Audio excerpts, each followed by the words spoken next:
Now we have the first panel of the day, and the topic is From Leadership Lens, Key Attributes of the Next Gen CISO. For this panel, the moderator is Apoorba Kumar Patranabish, Director, Cyber and Alliances, Grant Thornton, Bharat, LLP, and the panelists are Kalpesh Doshi, Group Chief Information Security Officer, HDFC Life Insurance, Ambarish Singh, Chief Information Security Officer, Godrej and Boyce, Smitesh Valanju, Chief Information Security Officer, Tata Cliq, and Manoj Nayak, Chief Information Security Officer, SBI Life Insurance. Welcome everyone. Good morning, everyone. Thanks to Elets, thanks to Dr. Ravi for this opportunity for moderating this panel.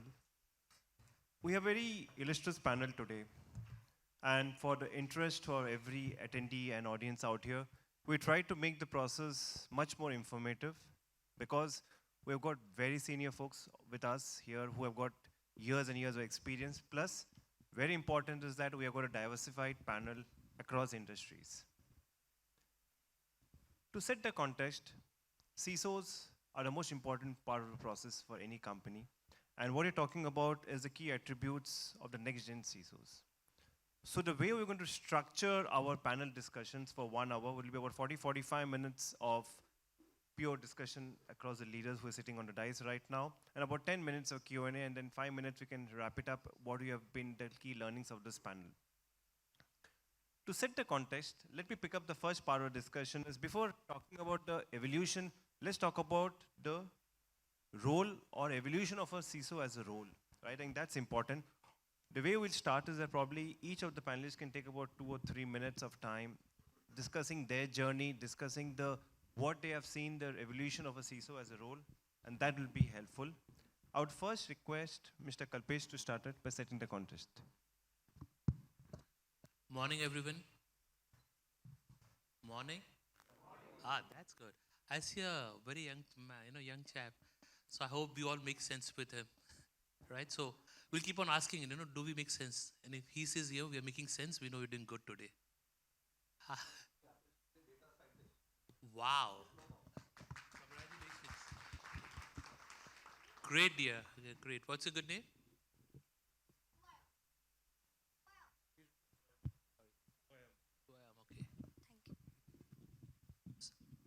Swayam. Swayam, yeah. Oh wow, Swayam, so happy to see a young budding scientist. My pleasure. Thank you so much. Welcome. Great. I think we spoke about evolution of a CISO, right? I think if you really ask me, when I've been in the industry for about 24, 25 years now.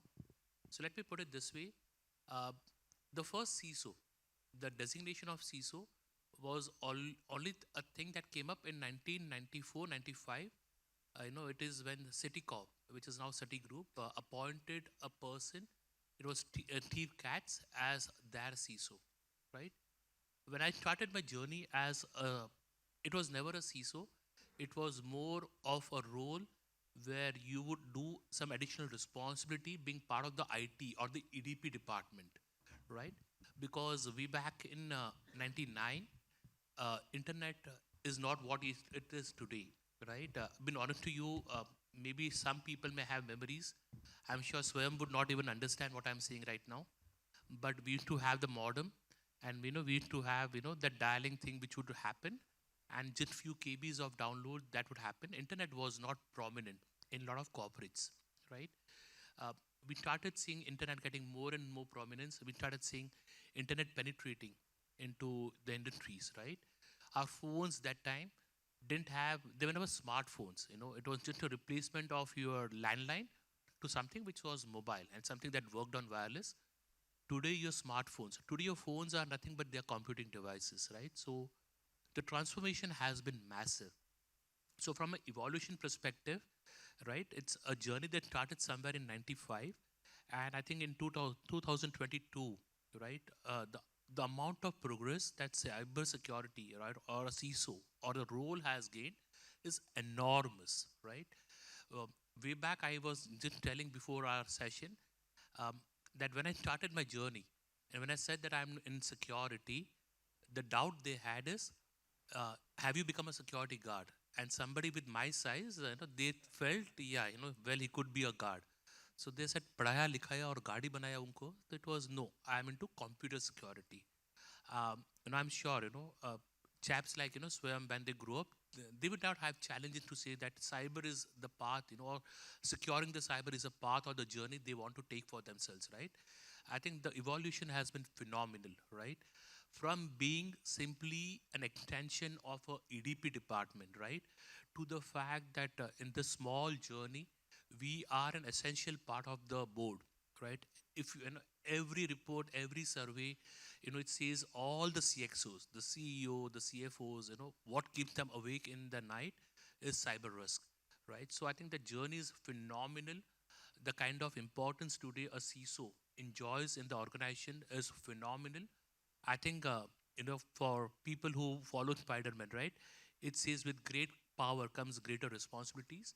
So what has also evolved is the kind of paradigm shift that CISOs had to undergo, right? Because right from, where the definition of CISO was only taking care of, I would say, friendly viruses, right? Where, they will just say happy birthday and, be happy about it. Today, it's a very different game, right? Today, you have hacking as a service, ransomware as a service. So I think the kind of exposure, the kind of data at risk and kind of, the stakes are very high now, right? So the evolution has been phenomenal. I can go on and on, right? I can take an entire day and still not end my talk, but I think there are other panels and we would want to hear from them as well. But I think that's just setting the context of the evolution. Thanks, Kalpesh. Manoj, do you want to set, because you come from an evolved industry, the challenges and you thanks. see your role? Yeah, thanks. In fact, Kalpesh has set the context how the CISO role has evolved and how the CISO role, in fact, has become popular in the industry, or not only in one industry, but almost all the industries. So, if you look at in the 2003, there is a national cyber security framework was released by the government of India, and there they have mandated that all the companies should have a CISO. However, unless the specific industry regulator says anything, it's very difficult for the organizations to comply with it. Then there is a RBI Gopal Krishnan report where they are talking about the technology governance, technology security, information security. And the one of the most stepping stone was the RBI cyber security guidelines in the 2005, where they have mandated that all the banks should have a CISO position and CISO should be under the risk function. So there it is treated as a information security as a risk. And since it was treated by all the banks from 2005, and then subsequently in 2007, there was a guidelines from the insurance regulator IRDI that CISO should be appointed. And till that of time, many of the insurance companies also didn't have a CISO. They probably some companies has a information security function with one or two people supporting the IT and supporting the business. And post 2007, all insurance companies were given 1 year time to recruit the CISOs, and lots of CISO positions came at that point of time. And then again it was followed by the SEBI. So almost all the BFSI industry was covered. And also there was a risk which was envisaged by the pharma companies about their own data, and then also the manufacturing industry, and the information security function has started growing, and the CISO was appointed to lead the security functions. So now it has become a phenomenal, like our chief guest was also saying, that cyber security has become a necessity, is a very basic thing. So whatever, if you build any technology things or any technology infrastructure, you first should think about the security, and everybody is thinking so. It has become necessary as a person also. So if I am creating an account in Facebook or in any social media platforms, also I am thinking about the security. Or if I am using a smartphone, also I am thinking about security. So leave about the companies only. But what is the next level? In fact, here many CISOs are there, and also many aspiring CISOs are there who will be the CISOs. So till now we reached at this position, then how it will evolve?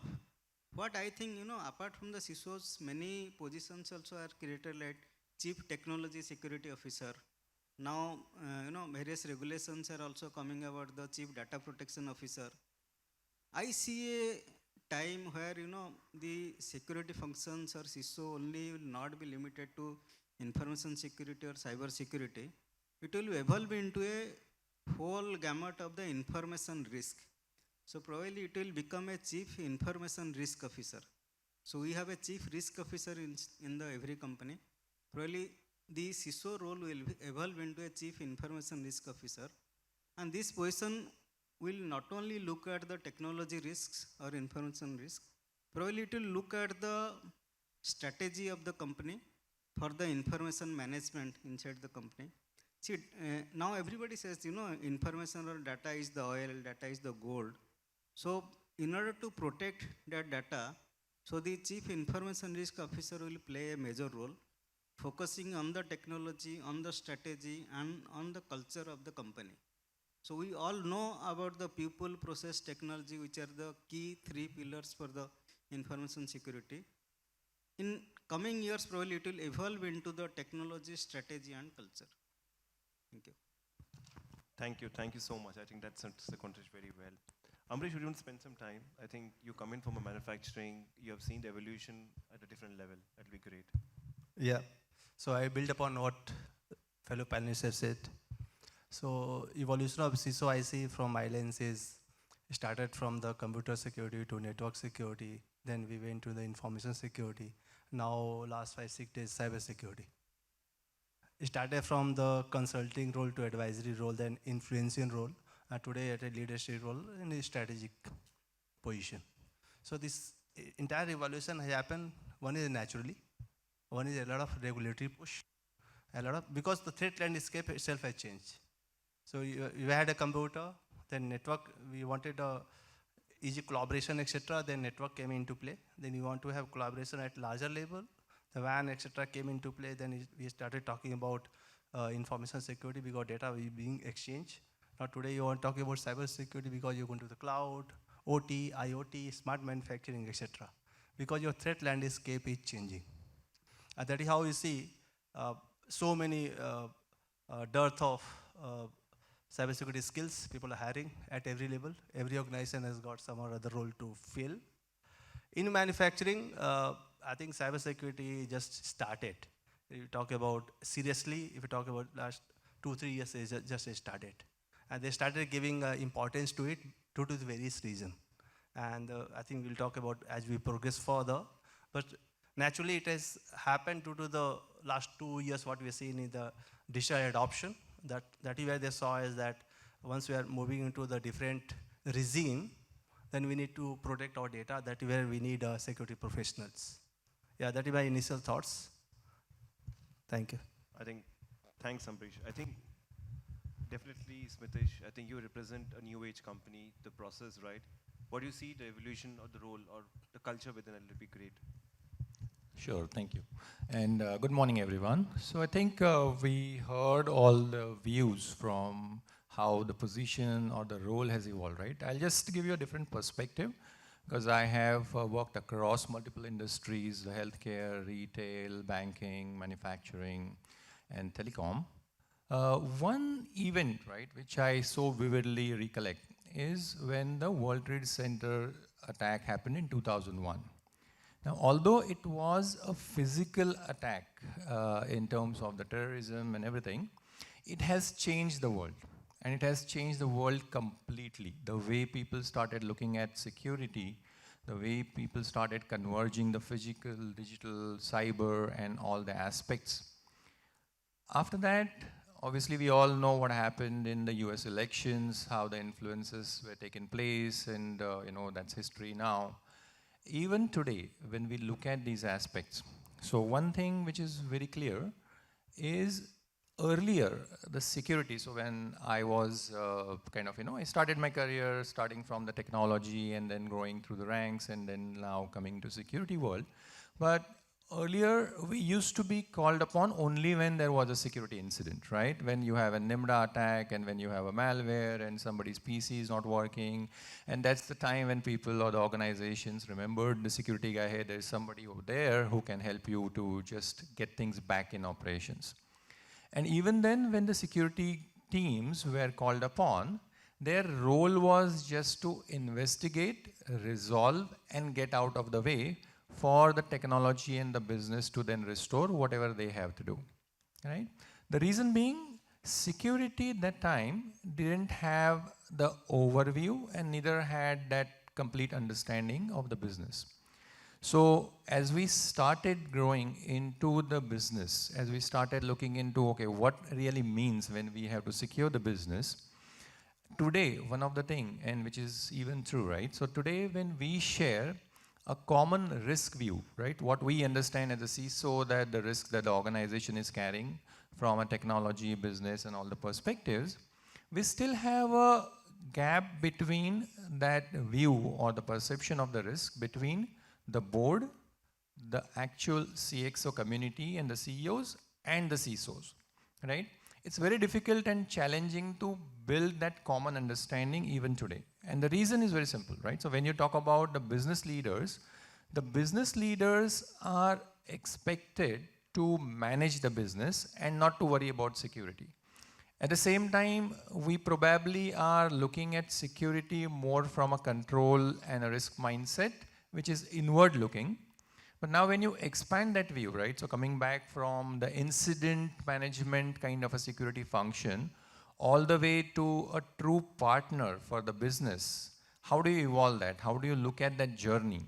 And that journey starts with what I have been told, right? Once one of the organization, one of the board members have defined my role during our first interaction in just one sentence.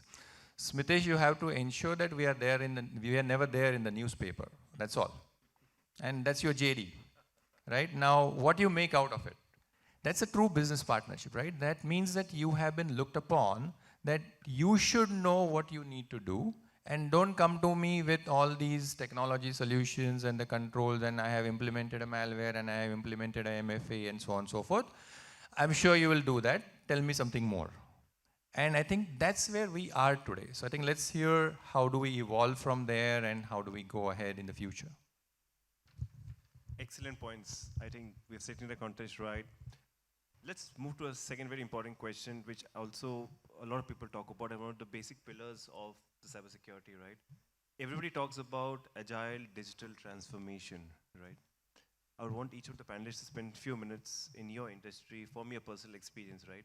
It might be a buzzword, but then it's the need of the hour. How are you spending effective steps for agile transformation within your organization, or what do you see as a way forward? Probably we can start with you, Ambarish. Yeah, thank you. So, digital journey started with digitization. Then people moved to digitalization. Means they started looking at a lot of collaboration tools like MS Office, Teams, etc. Then we started moving into digital transformation. That is where the real big game started. And if you see the digital transformation journey, the last 2 years is exponential. And it is going to be there. It is going to stay there. And it happened to the natural demand, natural business opportunity, revenue streams. And that is where I'm talking about the digital transformation technologies such as cloud, RPA, you're talking about chatbot, you're talking about data lake. You're talking about manufacturing, right? You have a bunch of data, but you don't know what to do. And you're not leveraging that data. So you want to leverage the data, you want to have analytics. And for the analytics, you want to have a data lake. If you want to have data lake, you want to have a very scalable architecture, etc. You want to go on cloud. That is where the game is. For the CISO, that is from the technology perspective, that is from the business perspective, because business want to grow, because there is a huge competition, they see the opportunity. If they are lagging behind, probably there is a loss of big opportunity and they will lag behind. Probably they will play the game of catch up. So once you are leveraging the new disruptive digital technologies, the cybersecurity becomes a very foundational element.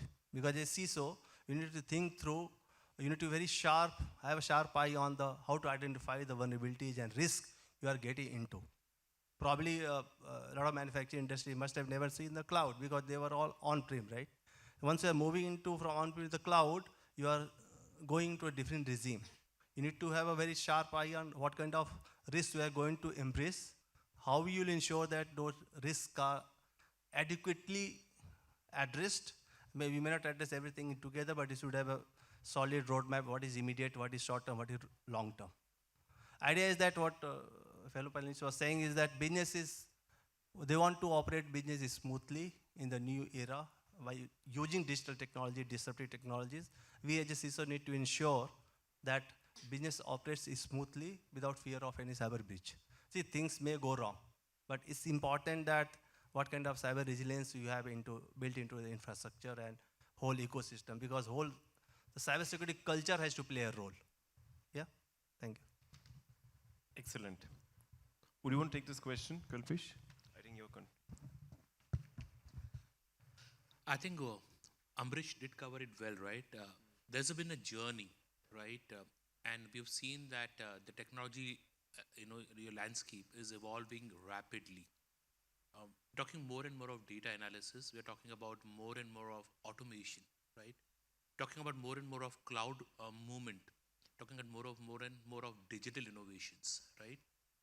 We're talking more and more of, there are a lot of explosions, right? When you say digital disruptors, the disruptors are in form of the ease of compute, right? Cloud brings on that element of ease of compute. Within few seconds or minutes, you could have a server, you could have a data, and you could be running your, your application, right? It's also been aided by, I would say, the speed, right? I did say that in the old days, the modem, it would take ages to even connect, forget, working on it. Today it's seamless and we're getting decent, right?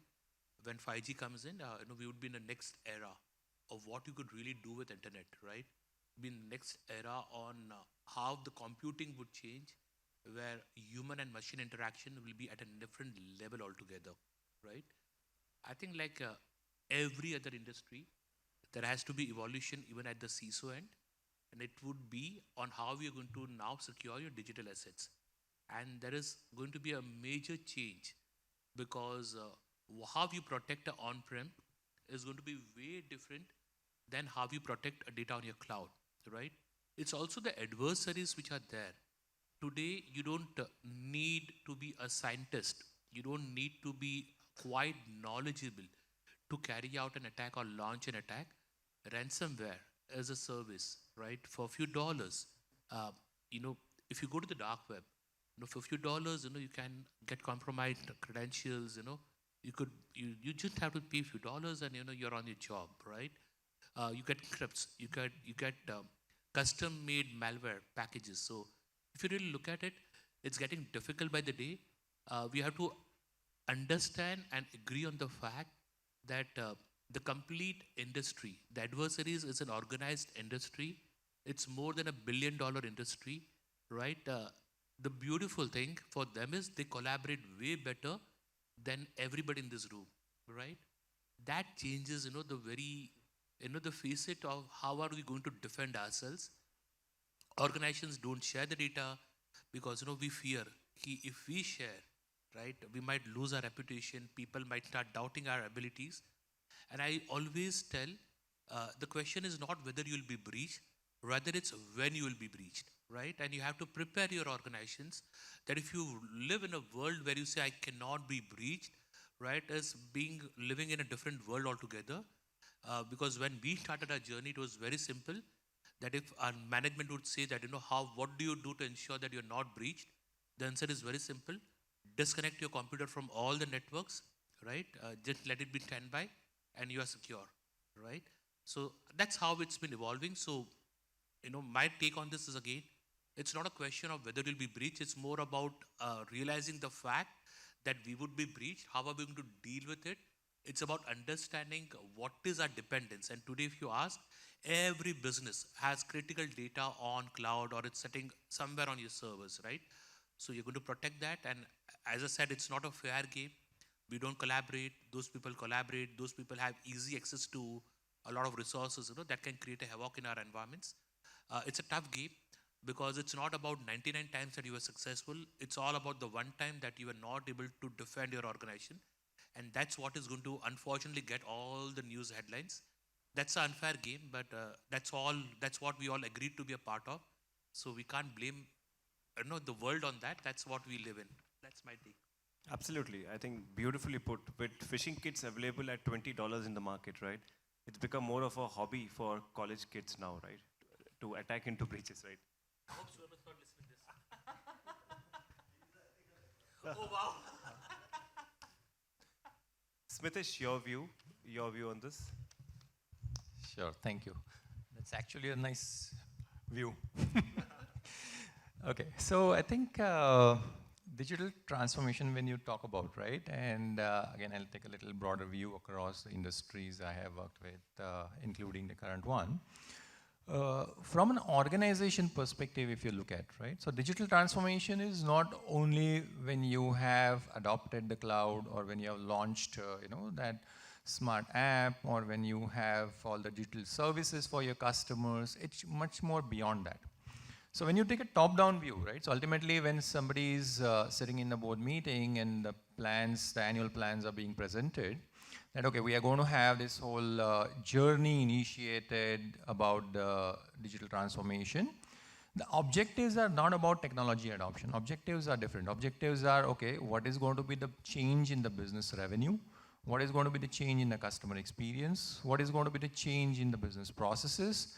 And how does all ecosystem evolve, right? So if you step back and look at the organization from that perspective now, you have the organization in the middle, you have customers who are your major stakeholders, you have your partners in the ecosystem who are including your suppliers and the B2B entities that you work with, and you have the regulators and the authorities who the organization is working again in the confined or in that constraint or the framework. Within the organization, again, you have different stakeholders. So you have your board, you have your CISOs, and then you have your employees in terms of the people aspect of it. And now it comes to the last bit, which is about the technology platform and solutions and the whole tech world, right? More often than not, we are looking at this last piece in very detail about, what the technology is all about, how do we look at the controls and the security and the risks and all around. And we probably, if not ignore, but give less importance to all the other stakeholders or the entities which I spoke about. Now, when you look at that transformation now holistically, what it means is you are building assurance for the board, you are building partnership for the risk advisor with the business community or the CXOs, you're building digital trust for the customers, and lastly, you're building the security and the governance for the technology, right? So if you look at now all of these aspects and then consider this transformation, it's nothing but then you are actually elevating yourself or rather decoupling yourself from just looking at it as an implementation of a technology controls or the solutions or monitoring, detections, response and all of those. Because that's a hygiene today, right? So we all know that yes, we have to do that. We have to implement all the EDRs and MFAs and SOC and SIM and SOAR of the world. But what's beyond that? Beyond that, the business decisions which are being made based on the technology, like what we touched upon here on the AI part, the data lakes, the analytics piece. Again, that's another piece where the business decisions are driven.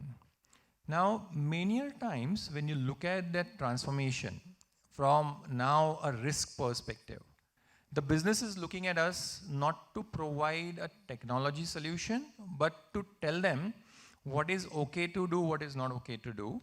And if we think that, okay, there is a risk in doing certain things, or there is probably something which is not considered, or we have not understood the risks, then what is the solution, right? How do I, as a CISO, facilitate that for the business? How do I ensure that the business objectives are met and their metrics and goals are facilitated? So that's the key aspect. Now, how do you deliver that, right, on the context when you are partnering with business?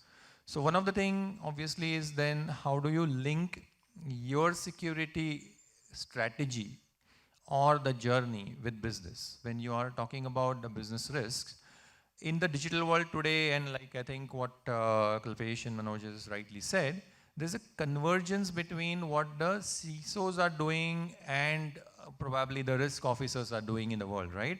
And more so when you talk about now the risks are more and more digital.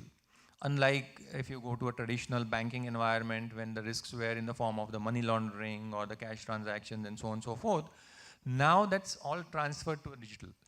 And that understanding of technology, business, and the risks, which is what that convergence is, and which is where we need to partner with business. That's the key aspect which I think we all need to look into. Great, I think great inputs. Manoj, your views, because I know personally the kind of work you've been doing is fantastic to transform your organization. Yeah, we all know, in fact, the pandemic has forced everybody to choose the digital transformation. So there is no other way. So all the companies were forced to reach out to the customers through the mobile apps, through websites, whatever the way it is feasible. And everybody has done it reasonably and to make their business sustainable also. So one is the digital transformation, digitizations. With these aspects, lots of innovation also has come. Lots of new age fintech companies has come to the market. And with so much of digital transformation, so much of digitization, now we need to think about the cyber security with so many incidents which has been talked here also. So where the cyber security will align with this digital transformation journey? Whether we will digitize a system or we digitize everything, then we will call the cyber security function, or the cyber security function should also understand what we are going to make the digitization and how the business is aligning with the digital transformation journey and whether there is a place for the cyber security. So at this point of time, no one will able to say that there is no place of cyber security. But where the place is? So at the start of the journey, at the middle of the journey, or at the end of the journey. So different companies take a different approach. Everybody has learned lots of things through this process. And then the concept has come up like, security by design or privacy by design. So at the state of design stage or at the inception stage of the journey, the security function or CISO function should be involved. And also lots of frameworks are available to help the security function or CISO functions to design the security controls which can be developed or which can be inbuilt with the digital transformation journey. So whether ISO 27001, which was developed in 2005 and changed in 2013, whether that is suitable or NIST cyber security framework is suitable, so that each individual, considering the business, considering the journey that we are going to take, may think of it. So another aspect is, like we are talking about, we can't say, we are 100% secure. It's neither as a person, as an individual, or neither as a company. Security incidents would happen. Only it's how much time you take to detect a security incident and then make your environment secure so that you will not be in the next newspaper like Smitesh was telling. Yes, so this is a very, broad objective. Also, people are telling that we will not have any security incidents. But even if you have a security incident, which we will not able to avoid, what is the loss? That also we need to see. Whether we have a business loss, whether we have a reputation loss, that is also important matter we need to see. And then we need to ensure or we need to see how resilient we are as an organizations, how resilient we are. So it is not only talking about the cyber resilience, we are also talking about the information technology ecosystems, we are also talking about the business continuity. So all these aspects need to be looked at while we are talking about the resilience. So while we take a digital transformation journey, also we need to see how resilient we are in case of an incident or in case of an attack. Yes. Thank you. Super points, Manoj. I think you have raised the cyber resilience which is a very critical point, especially during COVID. A lot of CISOs have raised this point. We have seen this. Since we spoke about digital transformation, the way forward, I think one of the most important pillars of this people talk about is skilling and capability building. Because we can talk a lot of big things, right? But ultimately, the foundation is not strong. There's no point doing it, right? So my next important progress towards the discussion would be to talk or focus on skilling and capability building. Can I start here with Smitesh, with you, on your thoughts? Sure, thank you. And like what you rightly said, this is one of the critical and the foundation for the entire journey, right? So the way we are building this, and this is obviously something which you evolve into, is there's something called as a cyber judgment, right? So when we as an individual interact, so we all have phones now in our pocket, I'll ask you a simple question. Without looking at your phone, can you tell me how many apps you have on your mobile? Right? And I bet you will start thinking the numbers of 30, 40, 50. Nobody will cross 100. Nobody will cross 200. And invariably, when you start counting, you will be easily into 200, 300, 500 even. Right? The next follow-up question is, now, how many of those apps have we used in last 90 days or maybe 6 months? And the answer will be probably maybe 10s, 20s, maybe 30s at the highest, right? Now the question is, what are those remaining apps doing in your phone? Now you take that into a physical world. Would you have unknown boxes of packages stacked inside your home without knowing what's inside it? Right? I'm sure none of us will do it. We'll be very inquisitive. If somebody drops it, at least we'll open and see what's inside and why is it lying there. Now take it back to the organization. Again, when we are reading, when we are working, when we are actually operating across various things, including many of the endpoints, and obviously now with this whole transformation to work from home, we practically have lost controls of how do you control the environment, right? You really have very limited influence, very limited kind of an ability to implement controls, enforce them, because of various reasons. Obviously, there has to be a flexibility, there's a need for that business agility, and a lot of those facts are true. But then, coming back to what I started with, right? Are the users, are the leaders, are the organizations, are our customers, are our partners aware of this cyber judgment?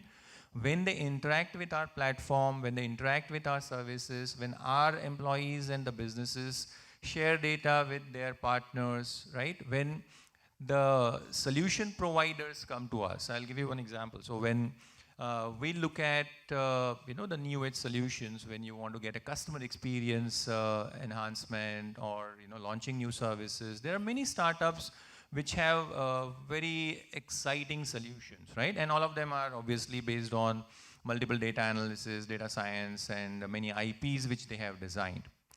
But invariably, these organizations are different stages of life cycle in their journey of evolution, right? So if you consider a startup, obviously their focus is the bread and butter to make sure they have the revenue, make sure they have the right cash flows, and security is probably the last thing on their mind, right? Because it's not that they wouldn't appreciate or they don't know they have to do it, but there are different reasons, right? There are different priorities at the point in time.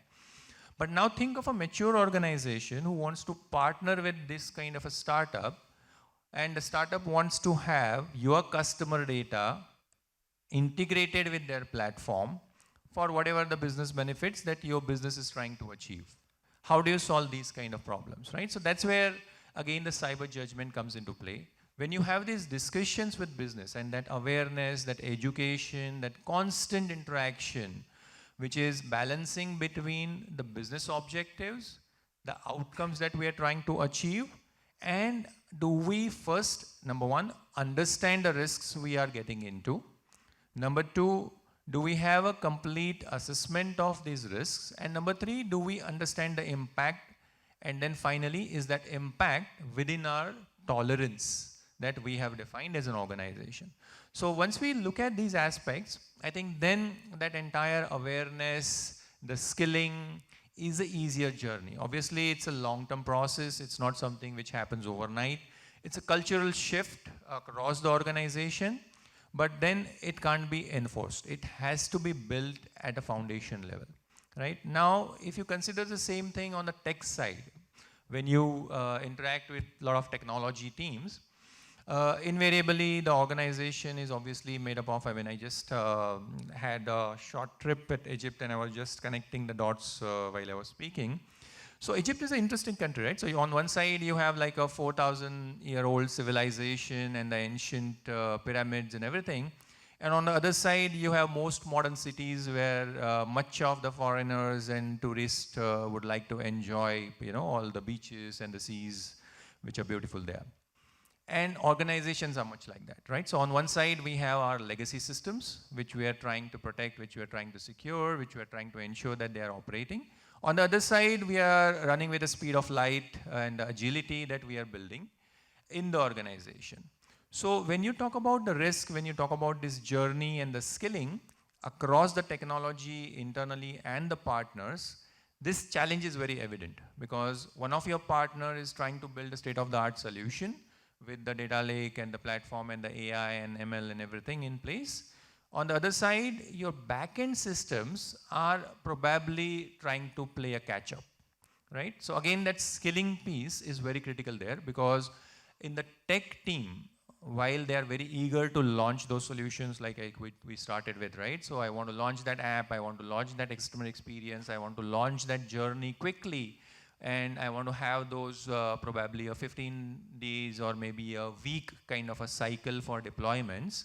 But at the same time, I have that legacy which I have to worry about, and that important of understanding both sides of that risk and making the teams aware is critical.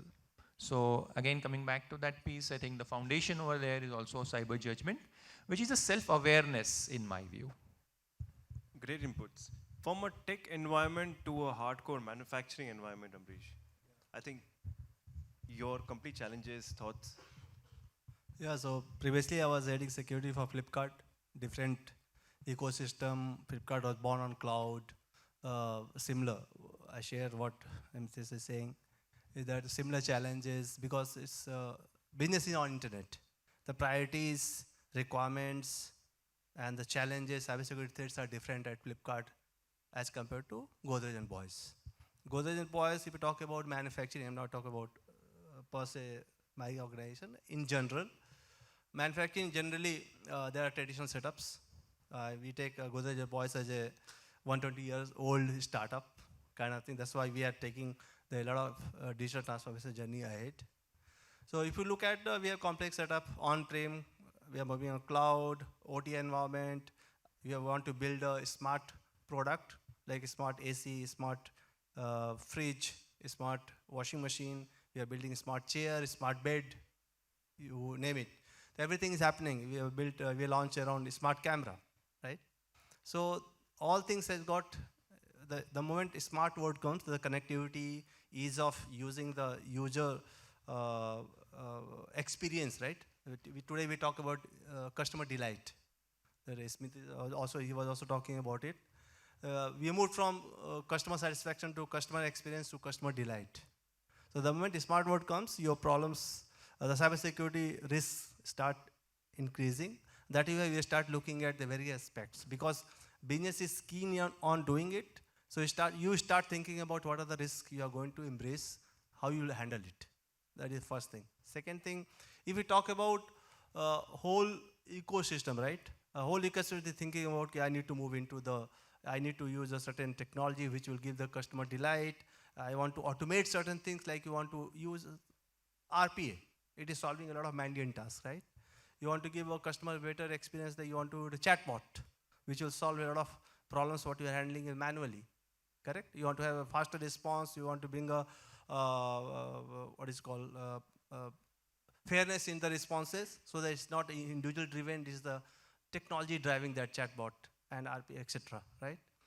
So then you need to think about what are the skills probably need to build into the cybersecurity team. I'm just talking about cybersecurity team, but if you look at the larger scheme, you need to have those skills, technology thinking, technology skills in the businesses as well.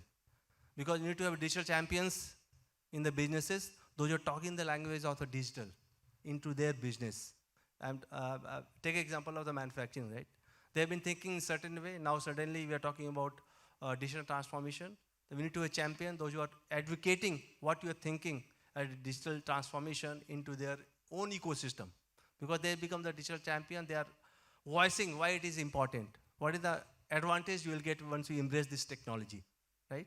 And then your job becomes easier. Because at times technology adoption, security adoption, etc. is not top down. It has to be bottoms up, top down altogether. If you look at the skills gap what we have in the cyber security, right? I don't think anyone will disagree that we don't have open position in any organization, right? You all are hiring. And pool is same. So we need to, I like the word cyber judgment, right? You need to judge what kind of threat landscape you have, what are the skills you need in your team. If you talk about GRC, you talk about application security, you talk about cyber defense, you talk about data protection, you talk about security engineering, and you look at, and then the new word is the cloud security, right? You need to balance it out, whether you have those skills. If you don't have, what you will do, what you're going to do. Are you going to reskill people in the team? Are you going to hire? Or you are going to outsource that particular function, you're going to a resource on contract. There are multiple options. It's all depend upon what kind of ecosystem you are in, where you are heading to, and what kind of businesses are heading to, how your strategy aligned to the business strategy, and that is where you will win the game. That's why I keep talking about the people process technology. The more they complement each other, the more success as a CISO we will have. Thank you. Superb inputs on this. Manoj, your inputs, because especially you'll be seeing a lot of digital cyber awareness, right, which will be a key input for your industry. Thoughts on that? So if you look at it, do we need to say people that you should walk in the left side? Or do you need to say to the people before you take your food, please wash your hands? So we are not talking about the basic skills, but also probably we can think about the advanced skills. So skilling the team, skilling the users inside the organization. And so why you need to skill? You need to improve their capability also to handle the digital transformation journey of the organizations, new age security threats. So all these things.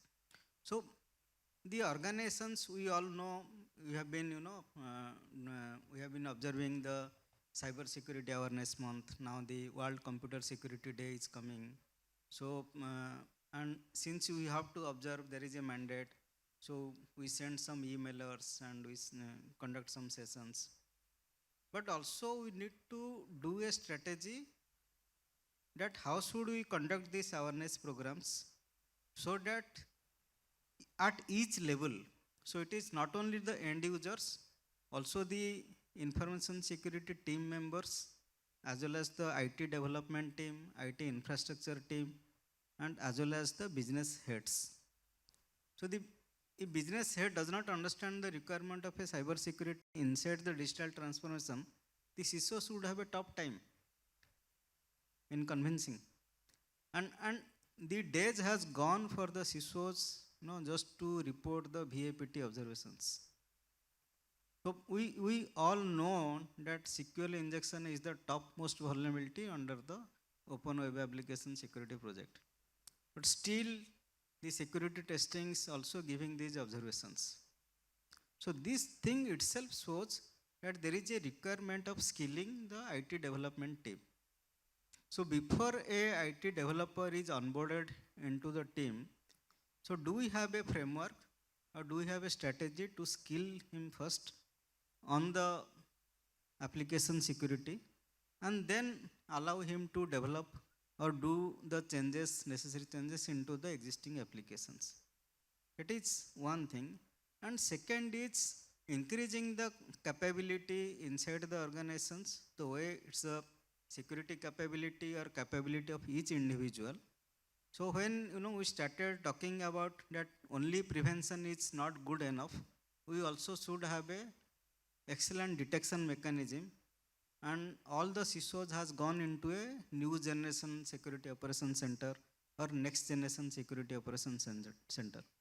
So then we need to also think whether our information security team is capable enough to understand what the security operations center is doing, whether it is able to take the right threat intelligence or the right inputs from the threat intelligence team, whether the security operations center has the capability to carry out a forensic investigation if there is a cyber security incident, and whether the SOC also has a threat hunting capability, which has become a very necessity looking at the new incidents or data breach incidents like Kalpesh was telling, ransomware as a service which has been available.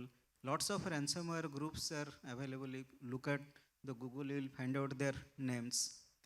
And also the entire security program, how you can bring the capability into the entire security program, whether you have a on-prem data center, on-prem technology infrastructure or cloud infrastructure. It is also a necessary to bring a capability framework. So the next gen CISOs also can start or can initiate a cyber security maturity assessment, or if the environment is in cloud, also cloud security maturity assessment. And we can have a immediate roadmap or the things that to be done in a period of next 6 months, or the things that to be done in the period of next 2 years, based on the business strategy, based on the budgets that is available, and based on the culture of the organizations. So in this manner, probably we can also understand what is the requirement of capability and skilling, not only at the organization level, but also at the individual level, covering all sets of the employees, all sets of the departments. Some great inputs, thank you. Kalpesh, you have seen this industry grow, right? Now with the evolution of a role and skilling and mapping, cyber awareness, what are your thoughts? I think I'll take in two parts, and I'll take it briefly, I know, on top of the hour. So skilling and capability, right? The skills, and everybody has covered it well. Ambarish did touch upon the topic. There's a huge gap, right, in terms of what we require as an industry and what we have in terms of trained resources. There's a massive gap, and this gap is not going anywhere in years to come, right? So I would say that's a word of encouragement for people who are still thinking of a career option. Security is an option for them. I also believe that it's for each of us who's in the industry today to groom, to motivate people to take up cyber as their career. Because if we don't encourage people enough, right, we're going to land up with a situation where we don't have people to secure or help us secure our organizations. So skilling is a big thing. When I started my journey about 23 years back, I used to work for Accenture, and they had a mission that there was once a time when our senior leader was on a trip, and there was inquisitiveness. Why don't I see any women in the team? And that was a question that we never thought about it, but that was definitely a question mark as to, is this something that is been considered as a taboo industry? Is it something where we're not encouraging people, or is it something where there is a lot of myth and misconceptions, right? We realize it's more of myths and misconception. So we also encourage more and more people. It's not about being, I would not say we're taking a side of a certain gender, but I'm just saying because there is so much of demand, right? It would be great, if this room probably had a right mix of, let's say females and males, right? I see few, but there are far too few, right? So there is a lot of opportunities, and cyber is something that's for everybody. That brings on to the next topic of capability. I do believe there's enough for everybody in cyber. It's like jack of all and master of none, right? So you can't master each and everything in cyber. Take this as a field of doctor, right? So if you go to a heart specialist and say, please operate my leg, right? I have a broken leg. that's not going to happen, right? So you have to realize what is your liking and you have to specialize in that, right? Because what we have heard across the board is the field is very vast, right? There are so many things that you'll have to cover to, secure your organization at the end of the day. So how do you really build your capabilities is going to be an essential part of it. And the last thing is train, train, train, right? I will always put it this way. We have been talking about adversaries. We have been talking about how they collaborate. We have been talking about ease at which they can carry out their attacks. So assume yourself that there is a term, which is you have to be battle ready. Battle ready means when the army, right, is on the border, right, they don't know how, your enemy is going to attack you. And you cannot go back to the enemy and say, hey guys, I have only prepared XYZ, so you only attack me this way. If there's anything else that you do, it is, we cannot go back and say fitus, right? You're dead, right? That's how it works in the real world. So how do you prepare yourself is train yourself, be battle ready, right? So every CISO, I think, and that's what, Smitesh covered, cyber judgment, right? Each of us will have to look within, have to identify what is it, that you have to really build your capabilities on it and invest on training. If I had 100 rupees, right, I would rather put 40 rupees on training. And there's a saying that if training people, gives me a fear that I might lose them, I would rather lose a learned guy than work with somebody who knows nothing, right? And it keeps on increasing, basically it's a dead wood, right? It'll keep on adding more and more weight to your journey, right? So my capability is also a gap, but it will not end till the time we focus on training and we put that right budgets and we put the right attention to train our people. Very, very well said. I think train, train, and train. I think it's a brilliant, brilliant point, right? Well, we're close to 5.5 minutes. So with the permission of the panelists out here, I would like request for a Q&A sessions for any queries you have from the audience out here. Right? Yeah. The mic, please. Yeah.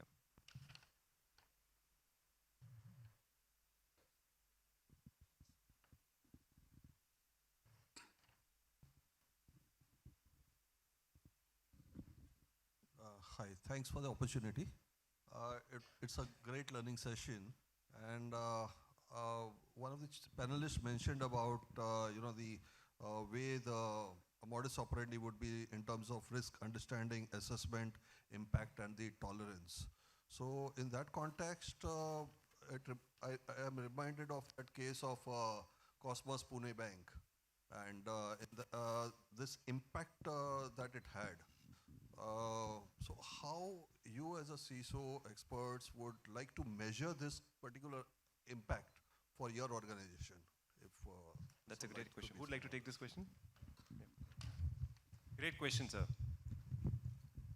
So when you talk about impact, I'm assuming you're looking at if something happens, what would be the impact on the organization? I think that's what you're trying to judge. In terms of the measurement. So if we all understand that there'll be an impact. But how do you measure this impact in scale of 1 to 100 or whatever the ways you would like to define that impact? Absolutely. So there's an interesting thing, right? So if you go today to get a cyber insurance, right? And this is exactly the same question. How do you quantify the impact in the financial terms, right? In a dollar value of what is the coverage that you need, what kind of services that you need, what kind of premium that you should be engaging into.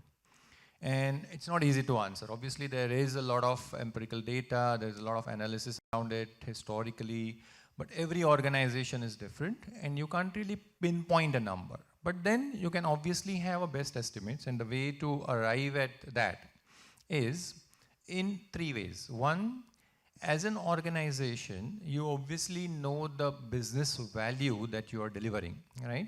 And thanks to all the startup world, we already know how to do the evaluations in terms of your total valuation, your futuristic valuation, and what's the impact that your customer base is carrying on all that number. That's one way to look at it. The second is then the actual risk that you are carrying today, and the tolerance that you have defined. And as we all evolve today, so unlike what it used to be that Organization would have a single risk tolerance threshold across the board, and then every risk was measured against that. At least in my view, in the way that I'm operating, there is a change in that approach that each function has a different risk tolerance. So if you talk about the technology, the risk tolerance is a little higher because they are always evolving, they want to experiment, they want to deploy new services, they want to adopt new solutions, as compared to, say, a CS function, right? A customer service function where you need a 100% predictability, engagement, kind of a same, similar, identical experience with the customer. On the other side, if you look at the business processes which are interacting, so again, if you talk about, say, for instance, logistics, right? You need 100% predictability to ensure that I'm doing a same-day delivery, to ensure that I am doing a regular pickups, to ensure that I am actually achieving all my objectives. So there again, the risk tolerance is very restrictive, very low in terms of what can be done. Now, if you marry the two between what's your valuation, what's the business value that you're putting forward, what's the risk tolerance, and now you look at the risks that you are carrying, that's the number that you are looking at in terms of the impact. And the way to again ascertain that is, one is obviously as a CISO, you have done that analysis with whatever the service partners that you have and internally consulting people. But then you take that now to the business leaders, ensure that there is an agreement or at least a deliberation that, okay, this is what the number looks like. Do you think that is the same number? If you think there is an impact on the business. And that alignment will help you to then further fine tune and arrive at a more kind of an accurate, although it may not be a perfect number, but at least in the range of about 10 to 15% of the ballpark. We have a little champion for a question. Yes, Swam.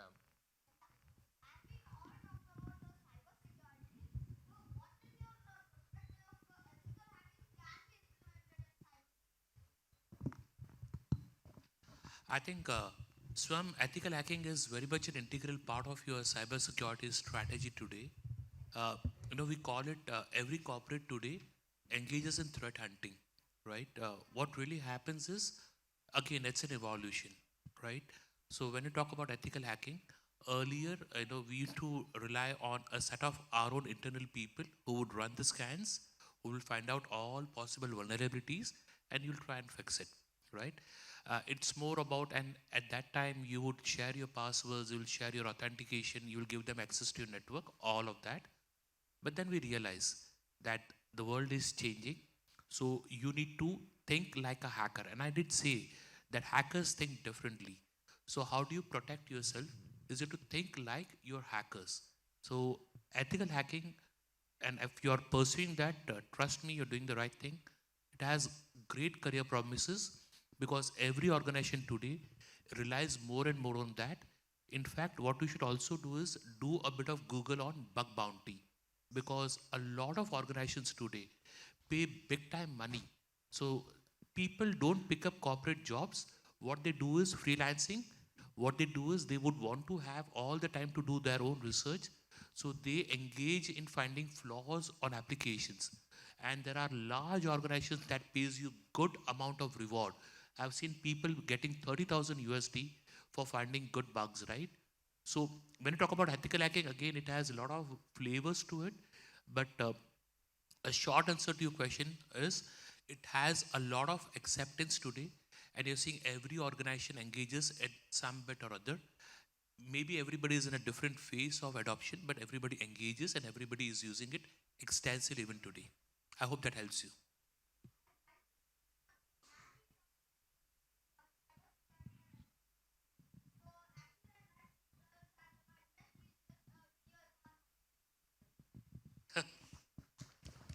Great work. Yeah, he's a famous YouTuber, suddenly gone famous worldwide, and even the Red Hat head of innovation, IBM, he has appreciated and called him to Singapore at his head office over there. Oh, that's so nice. Fantastic. Thank you. Thank you. So in the interest of the time, we'll just take the questions offline. I'll just take about 2 minutes. I would request 30 seconds. Each of the panelists could speak about 30 seconds in terms of the next trends must be adopted by a CISO going forward? That's it for me. So I think if I have to summarize and look at certain numbers, right? So today, in a global organization, about 7% of the CISOs have already started reporting to CEOs, and that's a major change. And what's being thought of, right, in another 3 to 5 years is this trend will only increase. The boards are becoming more and more savvy, so there will be very, very dedicated security communities. So for the CISOs, it is now important and it's critical to understand business and the risk relationship, right? So there is a very different world out there where unless you understand the business processes and the nature of business, you cannot really anticipate, understand, and be a true partner in that journey as a risk advisor for the business. I think that's what I would summarize with. Yeah, I'll add what he said. One is that look at what we have done so far and understand that which bucket it belongs to: identify, protect, detect, respond, and recover. I had a right balance based on your assessment, like cyber judgment talking about. Second thing is look at holistically, strategically. Think about long term and prepare a roadmap accordingly and stick to it. Third thing is ensure that your basics are strong: people, process, and technologies. If you emphasize on this, probably you're building a right culture in the organization. Emphasize on cyber awareness. Cyber awareness is the key. And at times what we have seen is a lot of emails we have keep sending, etc.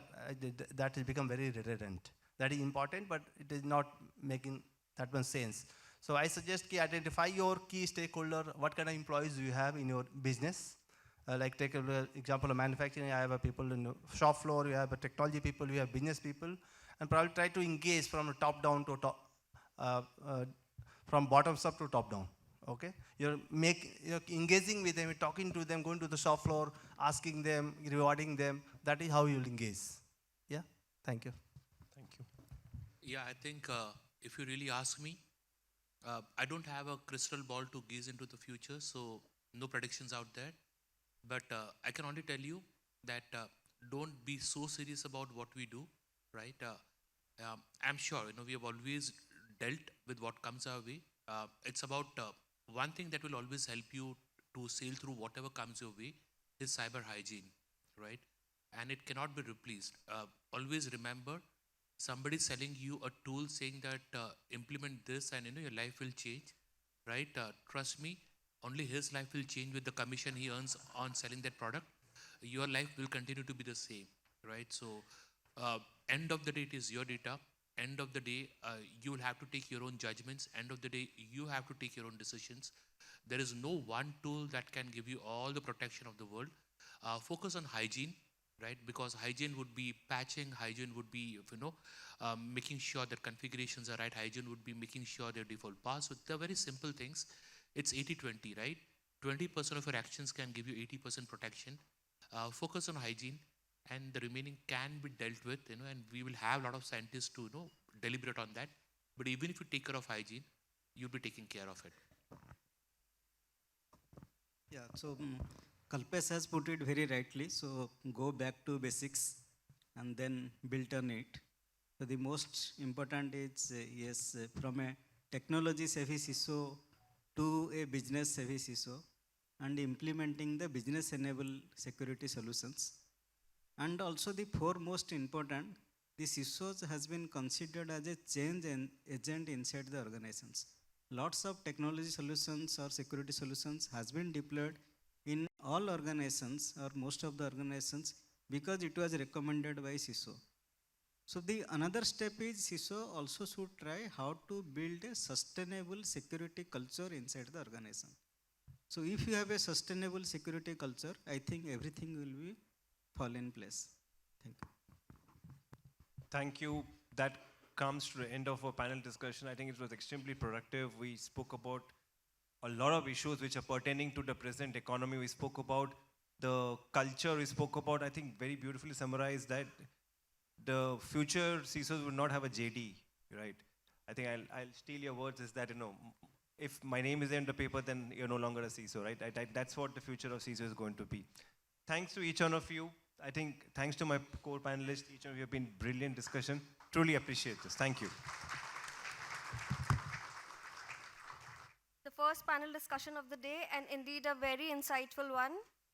Now I would request Jitesh T. Dave, Director, Systech Technocraft Service Private Limited, to come up here and please present the memento to the panelists. Welcome, sir. A big round of applause, everybody. Kalpesh Doshi, Group Chief Information Security Officer, HDFC Life Insurance.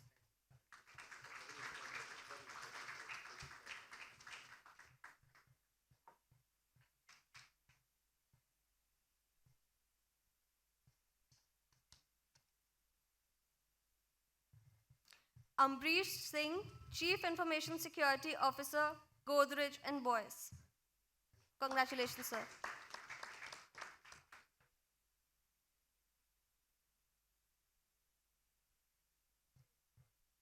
Smitesh Valanju, Chief Information Security Officer, Tata Cliq. Put your hands together, everybody, please. Manoj Nayak, Chief Information Security Officer, SBI Life Insurance.